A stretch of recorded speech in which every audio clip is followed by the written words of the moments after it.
Встречайте, новая серия формата «Распил». Сегодня мы зальем в эпоксидку несколько предметов советской эпохи, распилим их на слои и максимально наглядно и эффектно покажем вам начинку.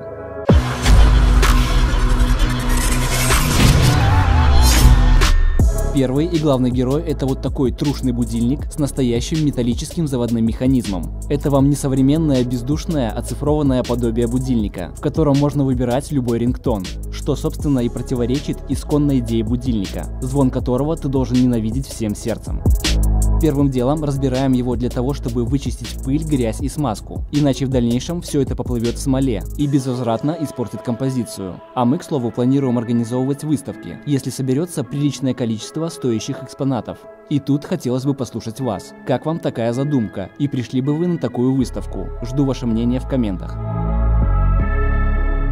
После того, как все разобрано и вычищено, собираем будильник обратно.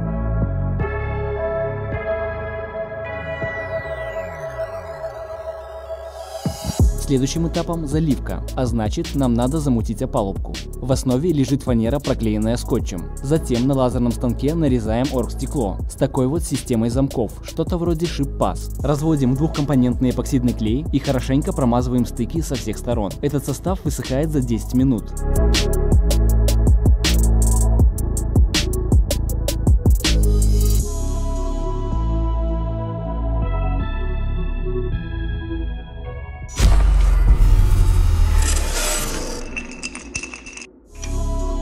Ставим будильник в опалубку и разводим эпоксидку.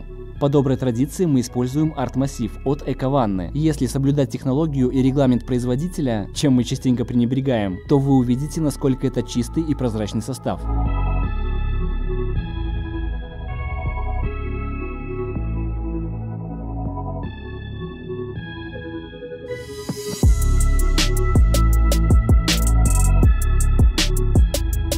Для того, чтобы выгнать воздух из всех ниш и карманов механизма, ставим заливку в вакуумную камеру. Так, стоп, вакуумная камера, откуда же она взялась? Изначально мы сварили вот такую простенькую конструкцию. Загрунтовали голый металл автомобильным грунтом со всех сторон.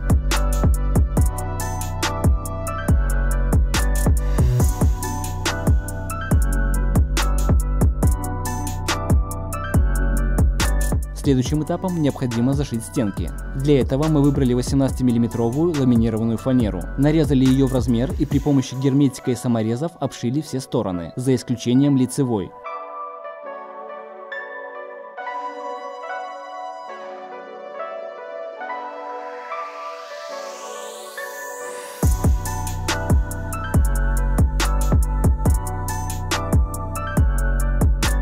Для того, чтобы наглядно показывать вам, что происходит внутри, ну и самим поглядывать одним глазком, на лицевую сторону крепим 8-мм поликарбонат и, наконец, тестируем камеру.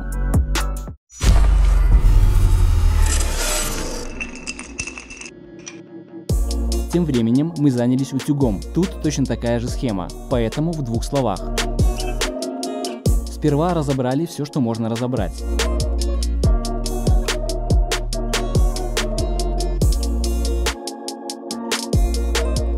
Затем хорошенько очистили детали.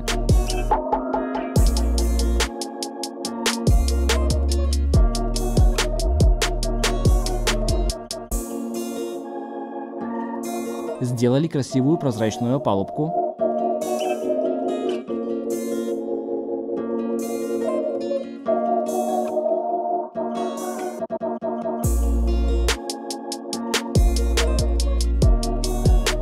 Замешали эпоксидку и льем как из ведра.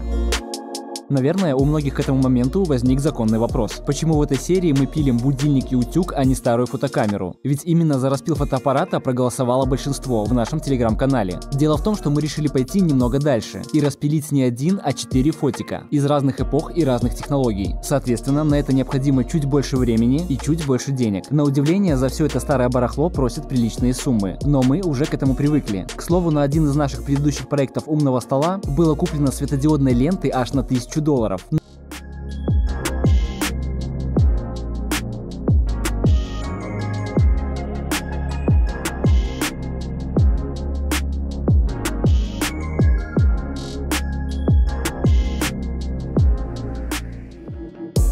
Спустя неделю пациент номер 1 и пациент номер 2 готовы к операции, и главный хирург из отделения распил Николай Александрович приступает к работе. Для того, чтобы разнообразить формат и картинку, на этот раз мы решили пилить под небольшим углом. Это вы видите на экране.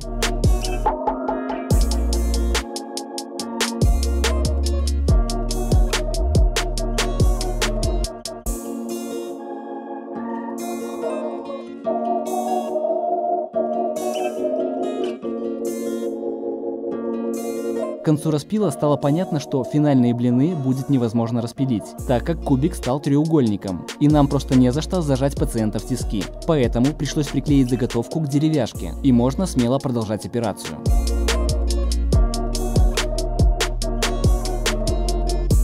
После распила на блинах остается много полос и следов от ленточки. Их надо хорошенько отшлифовать. Как правило, на это уходит несколько дней, поскольку такие блины весьма своеобразный материал, а конкретно симбиоз металлических, керамических и даже кожаных элементов, которые обрабатываются совершенно по-разному, со своими особенностями и сложностями. И скажу вам, что это действительно непростая задача вывести толщину блина в один размер. Но благо этим занимается Коля, а мы заняты куда более интересной работой, а именно изготовлением подстолья. Вернее, наверное, это все же пьедестал.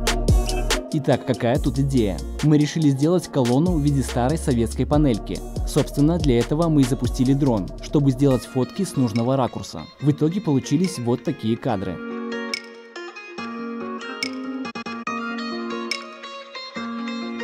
Следующим этапом распиливаем прозрачный поликарбонат. Из него и будет сделана основа. Да, именно из прозрачного материала, поскольку картинка распечатана на полупрозрачной самоклеющейся пленке. Делается это для того, чтобы добавить немного объема картинки. Если наклеить простой бумажный стикер, это будет выглядеть очень дешево и плоско.